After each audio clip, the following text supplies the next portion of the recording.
কেতিয়াবা সকলো মানুহৰে জীৱনলৈ এনেকুৱা এটা সময় আহে তেতিয়া এনেকুৱা লাগে যে সকলোবোৰ শেষ হৈ গ'ল। এই কঠিন পৰিস্থিতিত মোৰ লগ কোনেও দিয়া নাই। সকলোৱে কেৱল নিজক লৈয়ে যেন ব্যস্ত। কাৰো একো আহে নাযায় যে আমাৰ সমস্যা বা দুখ কিয় হৈছে। এনেকুৱা লাগে যেন বহুত অকলশৰীয়া আমি। কেতিয়াবা এনেকুৱা লাগে সময় পাৰেই নহয়। জীৱনটোত এটাৰ পাছত আৰু এটা সমস্যা আহি আছে। সমস্যাবোৰৰ সমাধানেই নহয়। এনেকুৱা পৰিস্থিতিত বহুবাৰ মানুহ নিজৰ জীৱনৰ লগতেই হাৰি যায়। এনেকুৱা লাগে যেন জীয়াই থকা বা মৰাটো একেই সমান। মানুহে জীয়াই থকা আশাই এৰি দিয়ে। যদি আপোনাৰ নিজৰ কোনোবা আছে যাক আপুনি ভাল পায়, যে আপোনাৰ কাৰণে জীৱনত বহুত কিবা কিবি কৰি থৈছে, আৰু আপুনি সেই মানুহজনক এই পৰিস্থিতিৰ পৰা কিছুমান সৰু সুৰা সহায়েৰে বাহিৰলৈ উলিয়াই আনিব পাৰে। এই 5টা কাম যদি আমি যিকোনো দুখত থকা মানুহৰ লগত কৰোঁ, তেতিয়া তেওঁ জীয়াই থকাৰ নতুনকৈ আশা পাব। এই 5টা কথা অনুসৰণ কৰক, চাব দুখত থকাজনেও হাঁহিবলৈ সুযোগ পাব। 1. ইম'চনেল ছাপৰ্ট, আৱেগিক সমৰ্থন। যিজন ব্যক্তি দুখত আছে, তেওঁৰ ভাৱনা আৰু দুখ যদি বুজি নাপায়, তেতিয়া তেওঁ কেতিয়াও সেই দুখবোৰৰ পৰা ওলাই আহিব নোৱাৰে। যদি আমি দুখত থকা ব্যক্তিজনৰ সমস্যাটো বুজোঁ, যদি তেওঁ অনুভৱ কৰে যে কোনোবা আছে মোৰ দুখ কষ্ট বুজি পোৱা, তেতিয়া তেওঁৰ আধা দুখ তেনেকৈয়ে নাইকিয়া হৈ যাব। সৰু সৰু কথাৰে যিকোনো দুখী মানুহৰ জীৱনটো সুখেৰে ভৰাই তুলিব পাৰি। তেওঁক এইটো কওক যে মোৰ তোমাৰ ওপৰত বিশ্বাস আছে। তুমি নিজকে এই পৰিস্থিতিৰ পৰা সোনকালেই বাহিৰলৈ উলিয়াই আনিবা। তোমাৰ বহুত সাহস আছে। তুমি যি ভাবা, যি বিচাৰা কৰিব পাৰা। যেতিয়া এজন মানুহে নিজকে অবাঞ্ছিত বুলি অনুভৱ কৰে, মোক কাৰো প্ৰয়োজন নাই, কোনেও মোক ভাল নাপায়, এইবোৰ ভাবে, তেতিয়া মানুহ ডিপ্ৰেশ্যনলৈ গুচি যায়, চিন্তাত পৰে। কিন্তু যেতিয়া তেওঁ এনেকুৱা অনুভৱ কৰে যে কোনোবাই মোৰ বিষয়ে চিন্তা কৰে, ভাবে, কোনোবাই মোৰ সুখ দুখৰ বিষয়ে চিন্তা কৰে, তেতিয়া এজন ব্যক্তি আটাইতকৈ গভীৰ কষ্টৰ পৰা ওলাই আহিব পাৰে। যদি আমি এজন ব্যক্তিক বাৰে বাৰে এইটো কৈ থাকোঁ যে তুমি এনেকুৱা, তুমি তেনেকুৱা, তোমাৰ এইসমূহ দুৰ্বলতা আছে, তুমি এইটো কৰিব নোৱাৰা, তেতিয়া আনন্দত মতলীয়া হৈ থকা ব্যক্তিজনো হতাশ হৈ পৰে। যদি কোনোবা হতাশাগ্ৰস্ত ব্যক্তি এজনক আপুনি এইটো কয় যে তুমি বহুত ভাল, তুমি সকলো কৰিব পাৰা, তেতিয়া সেই হতাশাগ্ৰস্ত ব্যক্তিজনেও কিছু উৎসাহিত হ'ব। এজন বিজ্ঞানীয়ে এটা পৰীক্ষা কৰিছিল। তেওঁ 2জোপা উদ্ভিদ ৰোপণ কৰিছিল। তেওঁ সেই 2জোপা উদ্ভিদক সমান পৰিমাণৰ পানী দিছিল। সূৰ্যৰ ৰশ্মি পোৱাৰ লগতে সাৰো দিছিল। তেওঁ 2জোপা উদ্ভিদকে সকলোবোৰ একেদৰেই দি থাকিল। কিন্তু তেওঁ কৈ এজোপা উদ্ভিদৰ কথা বেয়াকৈ কৈ থাকিছিল, আৰু আনজোপা উদ্ভিদক তেওঁ খুব মিঠা মিঠা কথা কৈছিল, বহুত ভাল ভাল কথা কৈছিল। সকলোবোৰ একেই হোৱাৰ পাছতো তেওঁ যিজোপা গছক বেয়া বেয়াকৈ কৈছিল, সেইজোপা গছ মৰি গ'ল। প্ৰশংসা কৰা দ্বিতীয়জোপা উদ্ভিদত ফুল ওলাবলৈ ধৰিলে। সেই গছজোপা ভাল হৈ উঠিল। সকলোবোৰ একেই হোৱাৰ পাছতো যাক তিৰস্কাৰ কৰা হ'ল, যাক ঠাট্টা কৰা হ'ল, যাক অপমান কৰা হ'ল, সেই গছজোপা মৰি গ'ল। যেতিয়া আমাৰ কথাবোৰে গছ গছনি উদ্ভিদৰ ওপৰত ইমান প্ৰভাৱ পেলাব পাৰে, তেতিয়া আপুনি ভাবক এজন ব্যক্তিৰ হৃদয়ত ইয়াৰ কিমান প্ৰভাৱ পৰিব পাৰে। সেয়ে যেতিয়া এজন ব্যক্তি দুখত থকা দেখে, উদাস হৈ থকা দেখে, তেতিয়া তেওঁক ইম'চনেল ছাপৰ্ট কৰক। ভাৱনাত্মক ৰূপে তেওঁৰ লগত থাকক। দুখৰ সময়ত যদি কোনোবাই তেওঁৰ লগ এৰি দিয়ে, তেতিয়া মানুহে সদায় তেওঁক মনত ৰাখে। যেতিয়া মই ইমান সমস্যাত পৰিছিলোঁ, তেতিয়া এই মানুহজনে মোক সমৰ্থন কৰিছিল।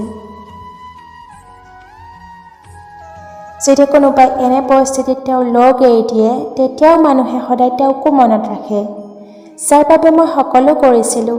যেতিয়া সমস্যাই মোক আঘাত কৰিছিল, তেতিয়া এওঁলোকে মোৰ লগ এৰি দিলে। যিসকলে এই পৰিস্থিতিৰ মাজত সোমাই আছে, আপুনি যদি তেওঁৰ দুখ কষ্ট আঁতৰাব বিচাৰে, সুখত থকাটো চাব বিচাৰে, তেতিয়া আপুনি তেওঁক মানসিক সহায় দিয়ক। 2.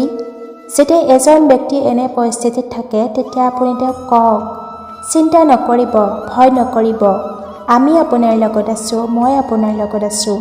যিয়েই নহওক আমি একেলগে চেষ্টা কৰিম, একেলগে থাকিম, অকণমানো ভয় নকৰিব, অকণমানো চিন্তা নকৰিব।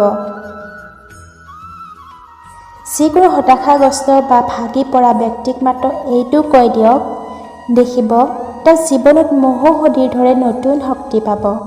অকল কোৱাই নহয়, তেওঁ যদি সমস্যাত আছে তেওঁক লগো দিয়ক। 3. যিজন মানুহ দুখত থাকে তেওঁৰ এনেকুৱা লাগে সময় যেন স্থবিৰ হৈ আছে, আৰু যেতিয়া সুখৰ সময় থাকে তেতিয়া সময়বোৰ দ্ৰুতগতিত পাৰ হৈ গৈছে। আচলতে সময় সদায় একে গতিতে গৈ থাকে, পৰিৱৰ্তন হৈছে মাথো মানসিকতাৰ। বহুতে কয় যে নাজানো কেনেকৈ ইমান ভাল সময় ইমান সোনকালে পাৰ হৈ গ'ল, আৰু দুখৰ সময়ত সময়টো যেন ৰৈ যায়, এটা এটা মুহূৰ্ত এটা শতিকাৰ দৰে লাগে। আপুনি এনেকুৱা ব্যক্তিক এনে আশ্বাস দিয়ক যে এই সময়টো পাৰ হৈ যাব। যেনেকৈ জীৱনৰ প্ৰতিটো প্ৰত্যাহ্বান অতিক্ৰম কৰি, দুখ কষ্টবোৰ অতিক্ৰম কৰি আজি আমি ইয়াত আছোঁ, এইটো সময়ো পাৰ হৈ যাব, চিন্তা নকৰিব, সকলোবোৰ ভাল হ'ব। 4. আমি সদায় এটা ভুল কৰোঁ, যেতিয়া এজন মানুহ সমস্যাত থাকে, দুখত থাকে, তেতিয়া আমি বহুত উপদেশ দিবলৈ ধৰোঁ। বহুবাৰ মানুহ এনেকুৱা পৰিস্থিতিত থাকে যেতিয়া তেওঁলোকে কাৰো একো উপদেশ বুজি নাপায়। এনেকুৱা পৰিস্থিতিত আপুনি তেওঁক একো উপদেশ নিদিব,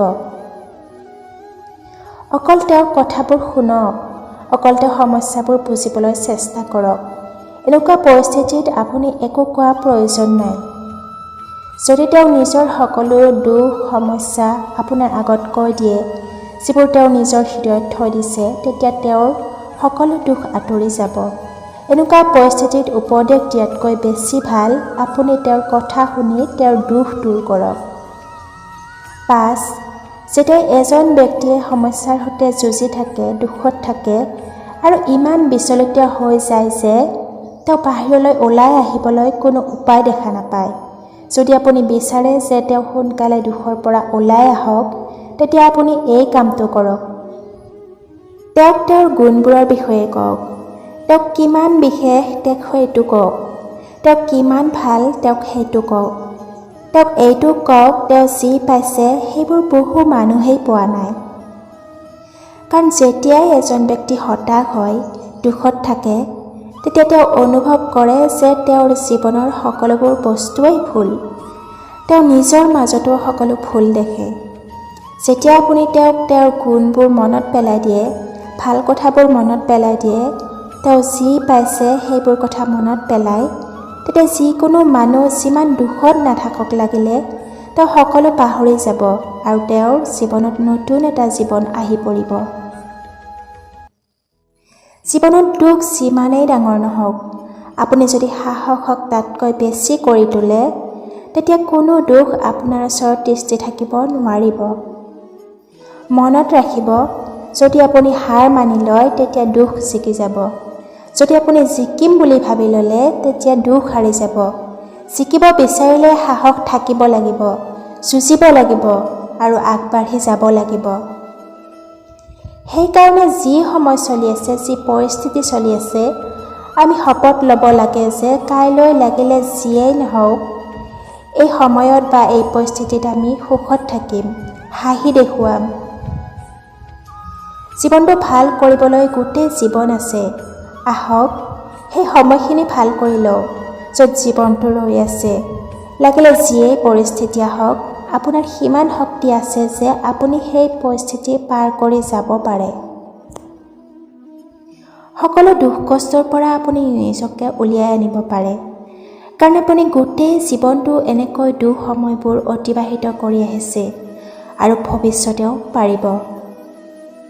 নিজৰ সাহসক জাগৰণ কৰক আৰু নিজৰ শক্তিবোৰ চিনি পাওক। দুখৰ লগত জিকি হাঁহি দেখুৱাওক।